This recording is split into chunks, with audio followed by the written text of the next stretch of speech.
Hey, welcome men in the community. I'm joined today with my wife Zelda, and she has put herself up to the task again of having an unscripted conversation. She doesn't know what we're talking about really. She's a brave woman.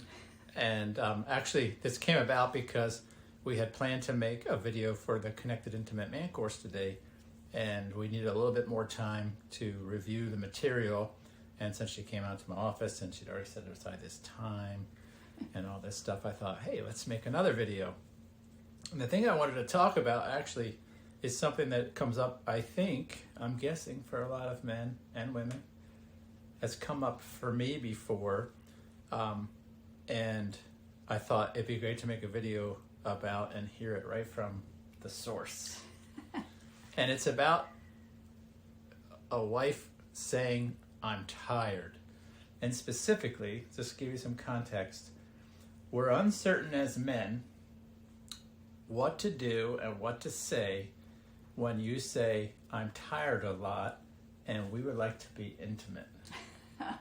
Because it feels like a jerky thing to do if we've heard you say all day long, I'm tired, I'm tired, I'm tired. And then we're like thinking, well, I'm not tired. Or maybe like, hey, let's get busy. A number of things. And so men, we don't often know what to do there. Now, I have some ideas about this. I might interject. But I thought maybe we could just talk about it and see where we go, right? I guess the first question I would have is, or the first thing I'd like to say is, I don't think men, and myself included, have resentment or a lack of appreciation for why you're tired.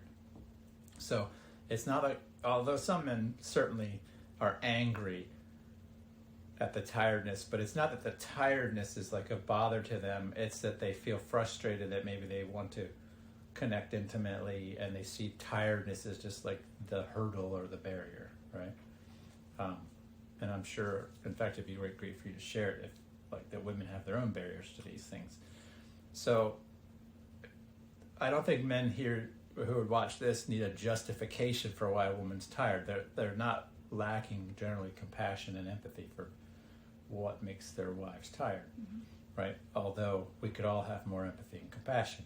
It's more about what to do, because there are seasons in life, especially if you're a young mom or a busy family, and a lot of these guys will be in busy families where you're like, well, am I supposed to just kind of shove this part of me down, or what? I want to honor that you're tired and not. It seems unloving to ask or to invite a tired person into an intimate moment. Mm-hmm. That's one thing. The second thing is, believe it or not, most men want sex to be fun and adventurous and have some energy to it. They don't want to feel like it's some sort of duty to check off before bed. Yeah. Right? Anyway, that's the context.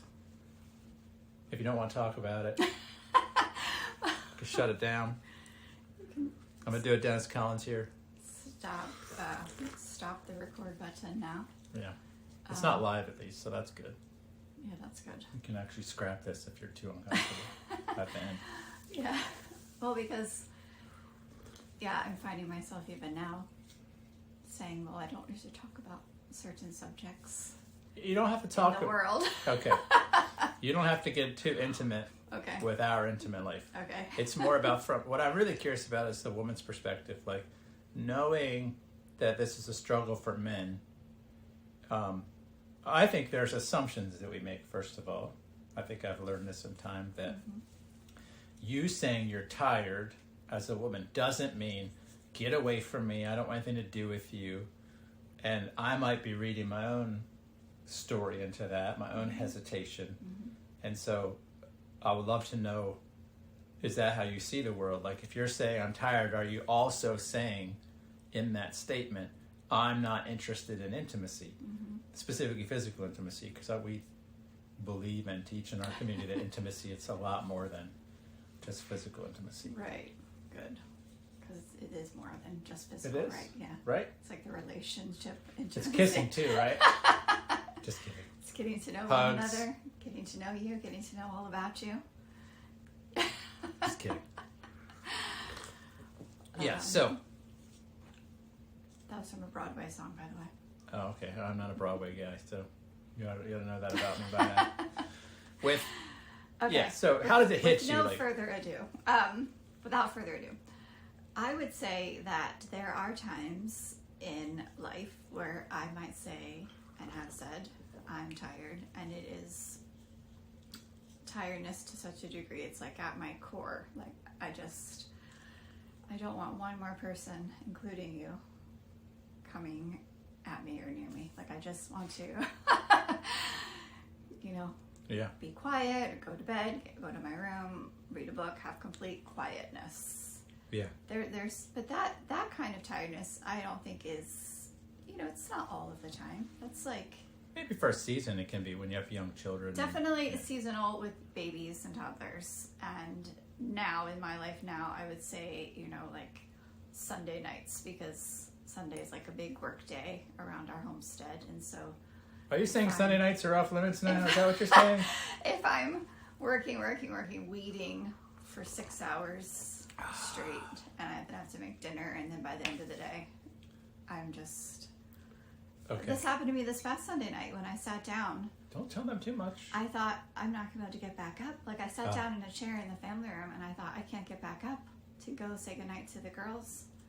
Like, that's like that kind of exhaustion. Yeah. Yeah, please don't come at me with anything. Yeah, and I would hope. I think that you have, and hopefully you have, like a sense of, like, you can intuit that, like, you can see, like, there's that kind of, can't you? I mean, I think you can anyway. I try to me, this is about being conscientious. And Yeah. this is something I'll share along the way. Yeah. I do think there's a role for conscientiousness. Yeah. And for me, part of being in a loving relationship is balancing my authenticity with your authentic present state, meaning I have to learn to appreciate who I am right now, Mm-hmm. but also is that something that you can appreciate in alignment with that, like not demand you be different, Mm-hmm. not apologize or feel sheepish about whatever I want in the moment, Mm-hmm. but also realize it might not work for you right now. Yeah. And that's not just with sex and intimacy, that's really like everything. Yeah. And part of that is the difference with the way men think, because you're thinking about 100 things at once, I'm thinking about one thing at once. So it's not me being inconsiderate per se to walk in while you're doing something. If I have it on my mind, I just really didn't notice the other things that you might be doing. Yeah. And I'm not being adult. I'm just being like a man to think, oh, I have to ask her this. That's all I'm looking at, right? Yeah. And I think sometimes that's interpreted by women as insensitivity when we're just being men. And that could have nothing to do with intimacy. But I've had to learn over the years being in a relationship with a woman to like stop and look around, realizing I'm not going to naturally do this, so I have to unnaturally remind myself, oh, is she doing something right now? Is she focused on something? I think about like the kitchen, because you don't like it if you're in the mode of like I'm making something, for me to come in and like interrupt that. Yeah. True. I've learned after 30 years not the best time to talk to you. Yeah. I could be around, but I shouldn't ask you for focused attention. Yes. That's just a parallel. Okay, continue on. You were saying something. So then I would say, on the other side of that, there's time where a person, me, a woman, might say, I'm tired, but you're not too tired. You're not that tired. You're not that tired. Not that tired. Yeah. In fact, some closeness would be good in that sense of tiredness, of just, wanting to be, close and get some attention and give some attention, and then it's like you're renewed in a way. I mean, you're still tired. You might still be physically tired, but I was hoping this would come up. It's like you're, I don't know, emotionally renewed, I guess you could say. Yeah. Yeah, I know men are asking, well, how do I know? So, how do I know? Yeah, because, that's what I was because the gonna word say tired next, is so... How do you know the difference? Well, English is not a good thing here. Yeah, right. You could tell us what if you believe you haven't answered that question. I have some insight into it, but Yeah, I don't know. I mean, I guess I would say that's where being a student of your partner comes into play. just thinking. Oh, really? And yourself. This wasn't even planned. Yeah. Yeah, and yourself, definitely a student of yourself, but the longer you know someone and are hopefully observing them, you can kind of intuit that. Is that the word? Is that the right word I'm looking for? It works. Intimate. What word am I looking for? I think you're Intuit? talking about a form of intuition. intuitive? I thought intuit. Intuit. Like people make QuickBooks. Whether it's like that, let's be sensitive because, my wife is just completely zonked. And maybe that's the time to say, hey, are you interested in a bath? Just kind of run a tub for you or something like that? Still an opportunity to create intimacy. Yeah, definitely. Or can I tuck the children in for you? Or just do it. Why not? Why ask? Yeah, that'd be even better. Versus, like, you have a sense that,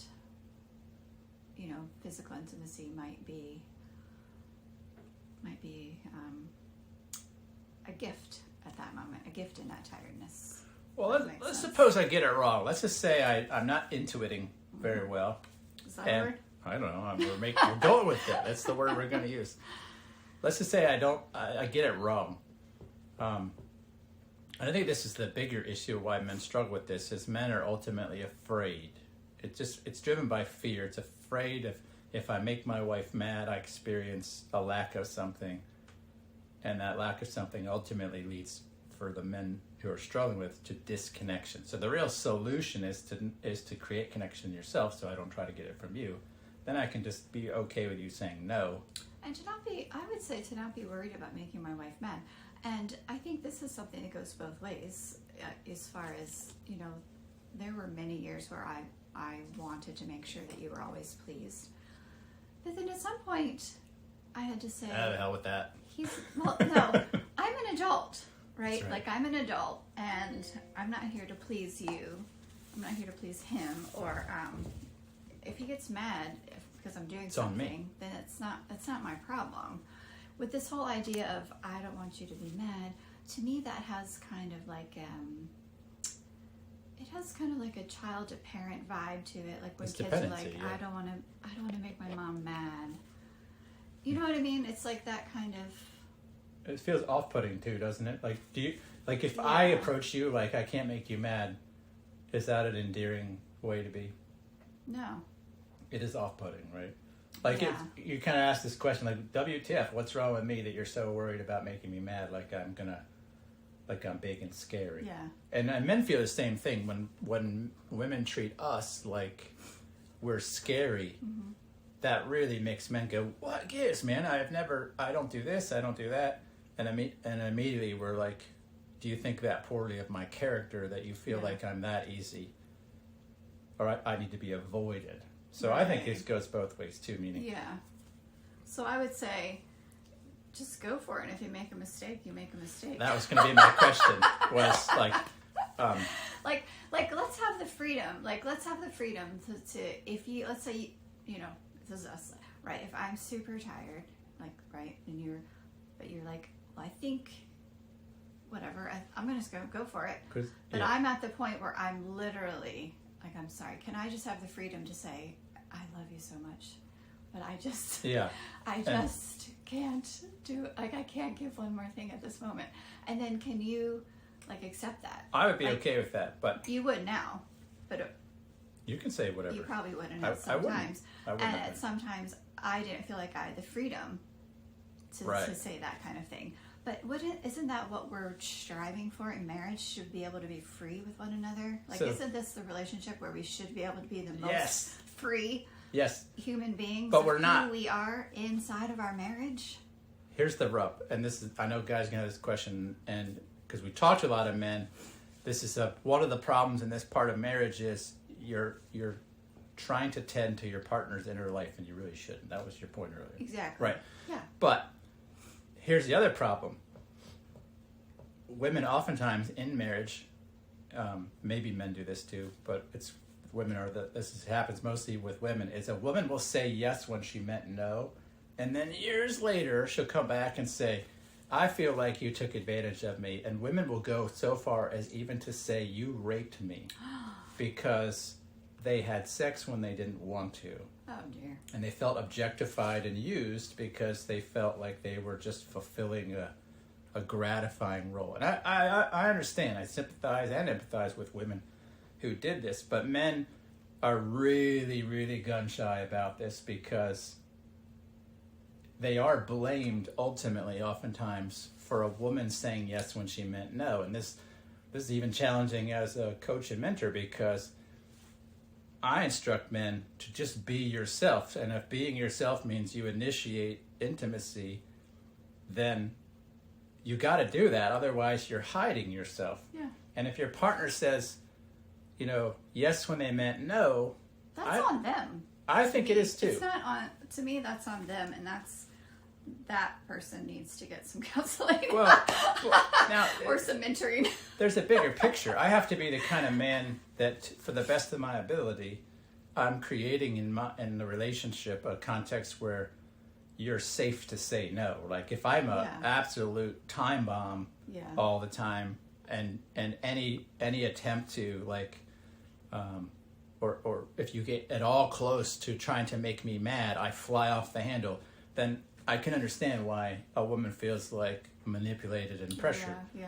And so I think men have a role here, meaning I have to be the kind of man that is not creating pressure, that is not creating demand, expectation, entitlement. Right. But if I'm living that way, meaning I really am safe emotionally, then in my opinion, if I'm feeling like, hey, I'm going for it, I will just do that. And if you're not up for it, you say, no, I'm totally okay with that. Like, to me, you have to own your no, right? And your yes. But I'm also okay personally. Like, I could be in the middle of things. You could be like, hey, this is not doing anything for me. I'm tired. Let's call it a night. And also be like, okay, right? But I don't think we could have started our relationship that way. I think that's part of maturing. Yes. Is that we had to learn that first crucial thing, which is you're not responsible for my insides or well-being. Right.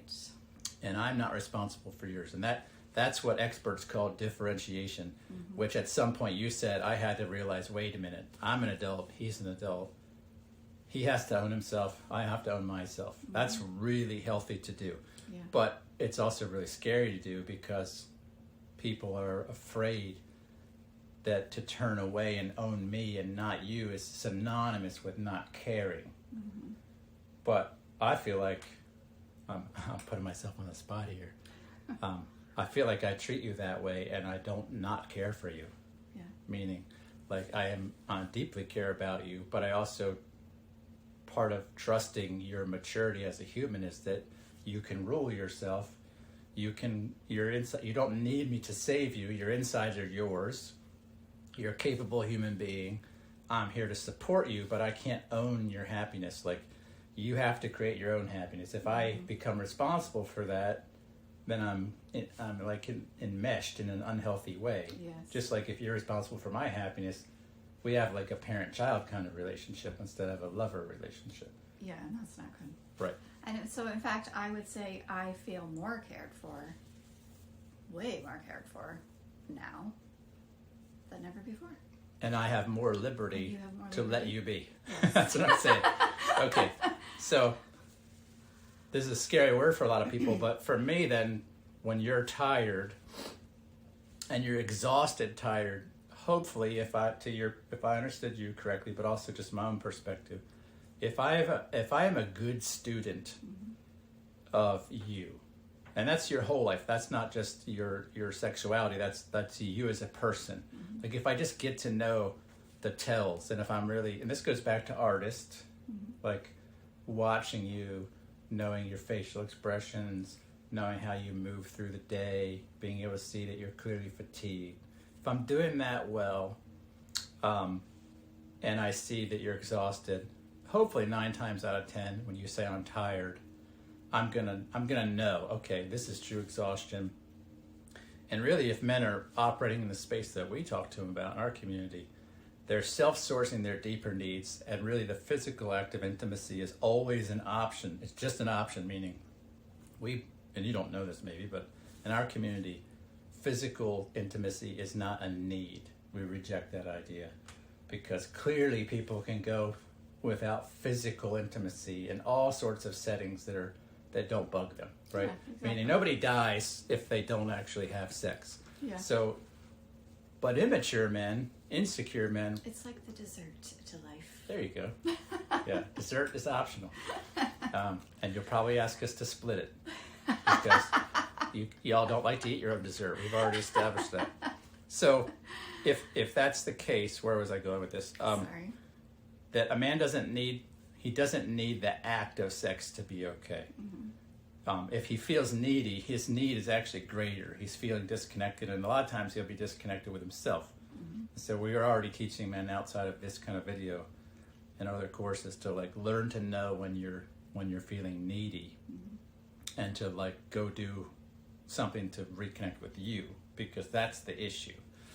Because sex should be like a giving moment, not a like gimme, right? Yes. So outside of those scenarios, if you're saying I'm tired, to me this is a textbook case to put on the penetrator energy, meaning I think tiredness, the kind you're talking about, the latter kind, is something to be penetrated. The tiredness, meaning it's what I think I hear you saying is sometimes I just need you to be willing to penetrate tiredness, right? Meaning I'm not put off by your tiredness. It feels like a shield to men. It feels like a blockade, like you're saying. Don't you dare come near me. I'm tired. Like that's how men receive it. And they do the same thing. We do the same thing with bad moods. We do the same thing with a scowl, with busyness. There's all these things that we watch women and we're like, I can't approach her for that, right? And what we're actually experiencing is our own, like... And don't get me started about the scowls. Okay. We like to hear about the scales. Men are like, yeah, make a scale video. No. The principle here is... It's like, can't you just walk through life? Like, you have to walk through life like you're floating on, it's not fair, is through it? a field of daisies with a smile on your face all the time, like, la-di-da-di-da. That's a lot of expectation, isn't it? Yes. Okay. And so Yeah. likewise, it's a lot of expectation that you walk through your life never saying I'm tired. Yeah. And always seeming up and chipper. And this is my point. It's part of the journey as a man is learning that, and it's kind of like related to nature, I'm the thing with the problem here. Like, it's my fear. You're just being you. And part of you being you in a moment is tired. And instead of being afraid of tired or afraid of moody or afraid of scowling or afraid of busyness, that the gift I have to bring as masculine is to go right through that and connect with you. That's what To move to it. That's what Move towards penetrating it. means. That's why that word is so important to us, to me, to our community. Is that that's not one of the archetypes, is it? This It's is just not. Something else you're talking It's about. not, but it's a word that feels scary to a lot of men because it's scary to a lot of women because lots of people in the world with 8 billion people have different experiences Have with abused different it. words. Yeah. Right. But just because something has been used wrongly doesn't make that something bad. Yeah, I Do you mean know what I that's the problem with policing words and speech is Yeah. there's not one word that we could find to describe, something about the masculine that 8 billion people are going to be like, yeah, thumbs up, right? But men have really kind of learned over time to stuff this part, right? It's just kind of one of the things about time we live in. Men are very afraid of their penetrator nature because they've been told be safe, be tame, be civilized, be predictable. So for us to do that, like, we can't rectify that. So what men do is they hide this part, saying, no. she's too this, she's too that, right? And so we shirk away.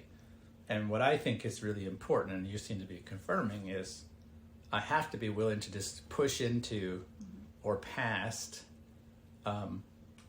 whatever's going on that looks scary. Now, that does not mean, just to be really uber clear, does not mean pushing past a no. It does not mean pushing past consent. Yeah. It doesn't mean violating your will for your life. It means that when you're tired, it's my perception in that moment, just like if you're moody, that this is not a good time to be intimate. But what you're saying, and I think women say in general, if they're mature enough to understand that, is sometimes you need me to go past that because it would actually be restorative to you. It would be something helpful.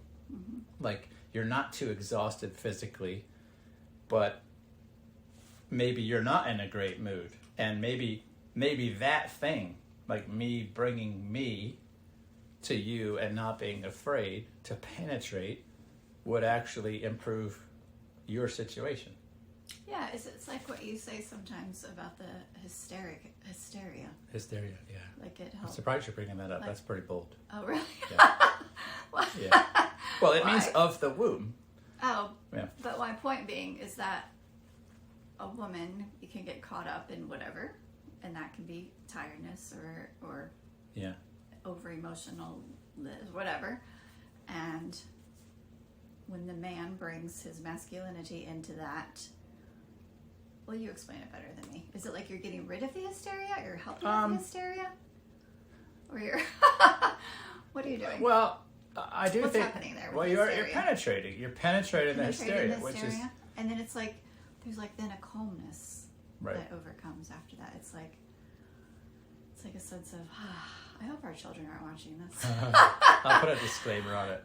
Well, no, you're talking about women, and this is important. And I do want men to hear this from a woman, because that's not how men see the world. And because we're raised with layers and layers of insecurity, all this stuff when you're young, especially without fathers to tell you differently. And so I do hope actually our children do watch this, because one, I'm pretty sure they know we have sex.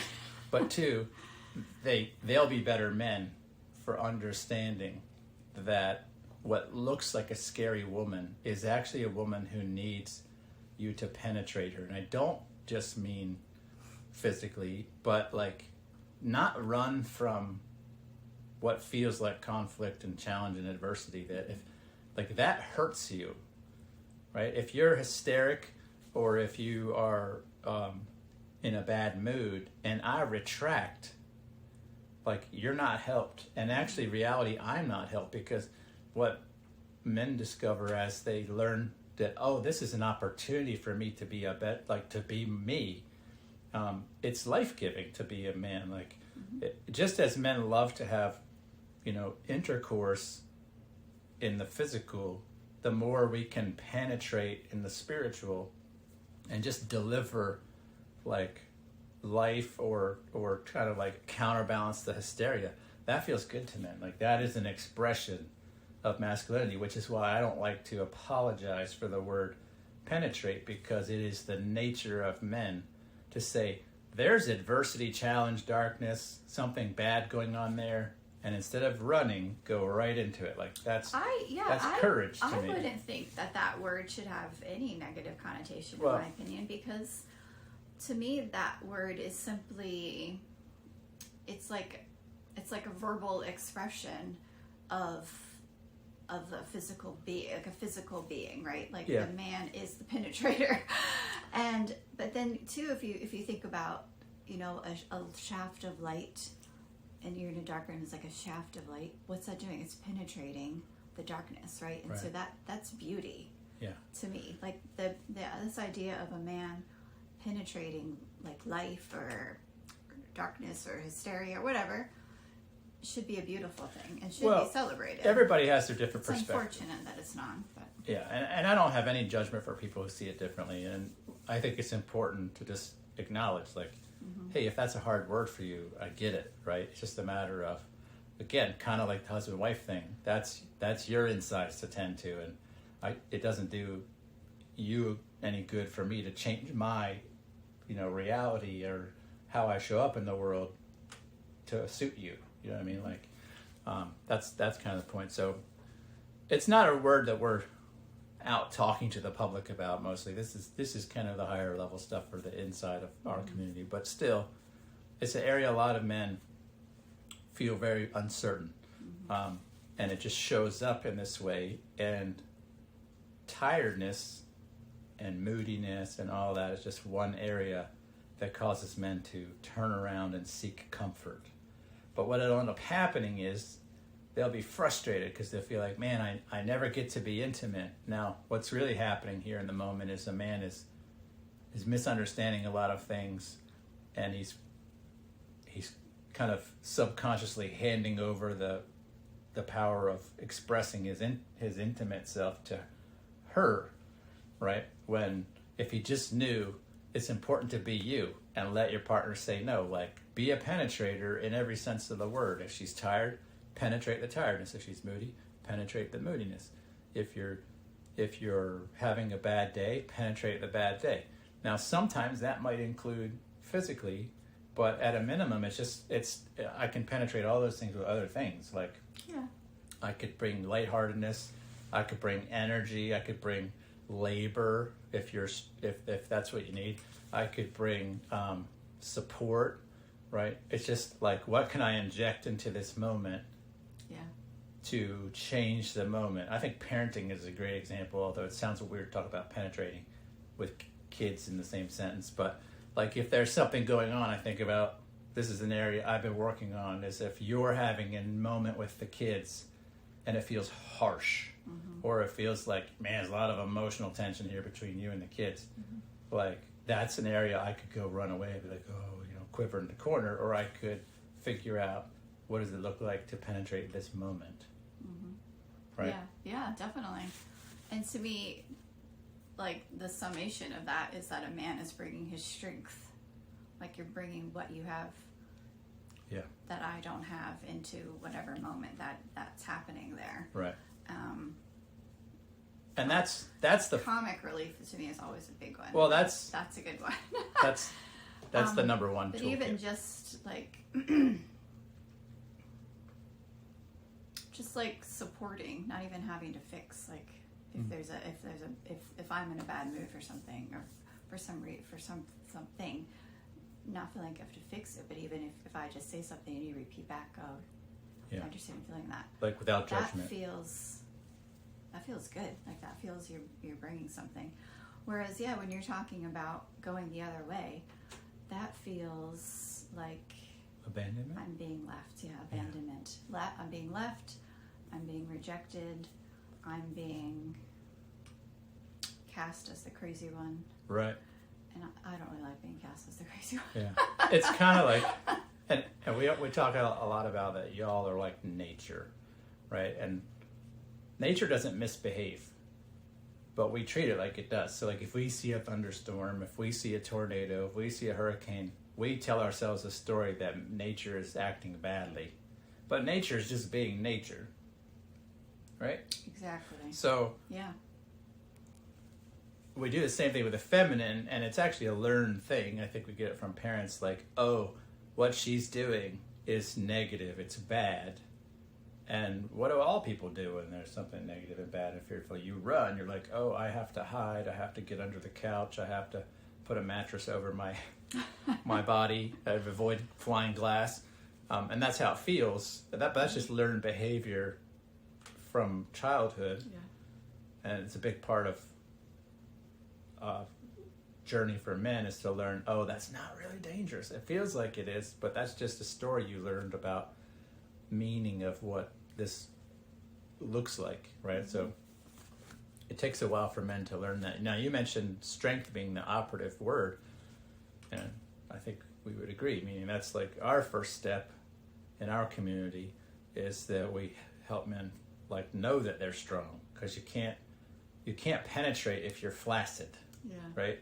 And you'll be flaccid emotionally and spiritually if you carry around all kinds of shame and all kinds of insecurity. And so that's a necessary first step. So if you're watching this video and you haven't been through our program, know that like there's an order to things. So what you're saying, Zelda, is you want that strength. You need that. You need us not to be afraid. You need us to penetrate. But before we can do that, we have to know ourselves to be strong. Yeah. And if we are, then we can look at tiredness, moodiness, emotional tension, all kinds of other stuff. And instead of being scared and fleeing, we can just go into it. Yeah. And bring something else to it. Mm-hmm. Cool. Because otherwise, like you were saying, men have been trained, I forget how you worded it, but kind of conditioned to go the other way and to hide your masculinity. Yeah. It's still happening in culture. I think all that does is just turns men into jerks. I'm thinking of a different word, but I'm not going to use it. You can say it. Do you know what I mean? Well, it turns men two things. Like, you're just, because then you're beating down, like you're trying to beat down who you really are, but it's still there, and so then it's like coming out negatively in other aspects, It'll either come out areas of life. It's like that false. Yeah, it's not false trustable. Bravado that is Toxic. toxic. Yeah, that's a good word for It'll it. come out either toxically, what we would say explosively, Yeah. and that'll be like the machismo. Look at me, I'm like Mr. Cool. But also comes out in a collapsing, kind of really weak and sickly energy too. Sometimes, so sometimes guys are just like, and they kind of feel like frail and pasty and flaccid. Yeah. Right. And I would equate that just since we're talking about penetration and even the sexual nature of what we're talking about, is it'll come out as a flaccid man, which it does not serve a woman in a relationship, or it'll come out in a rapey man, which is actually a penetration that has no regard for the other person. And so it's interesting how those two things are actually even explicit descriptions of the unholy and unhelpful way of being as a man. And so really the way to avoid all that is to just be true. To be true to yourself. To own who you are and be proud of it. Right. Go for it. Okay, so Sunday nights are out. It sounds like on work days anyway. No, just kidding.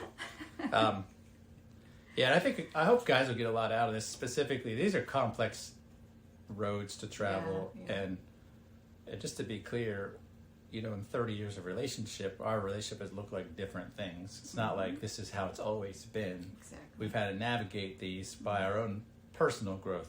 We don't talk about this, just to be clear to you watching. We're talking about these things like the first time, meaning like on this, we haven't had this conversation just, chumming around at the dinner table. And I'm saying that because many men believe that you have to converse about all these things. And it really hasn't come about that way. What we have done is just each focused on our own wholeness.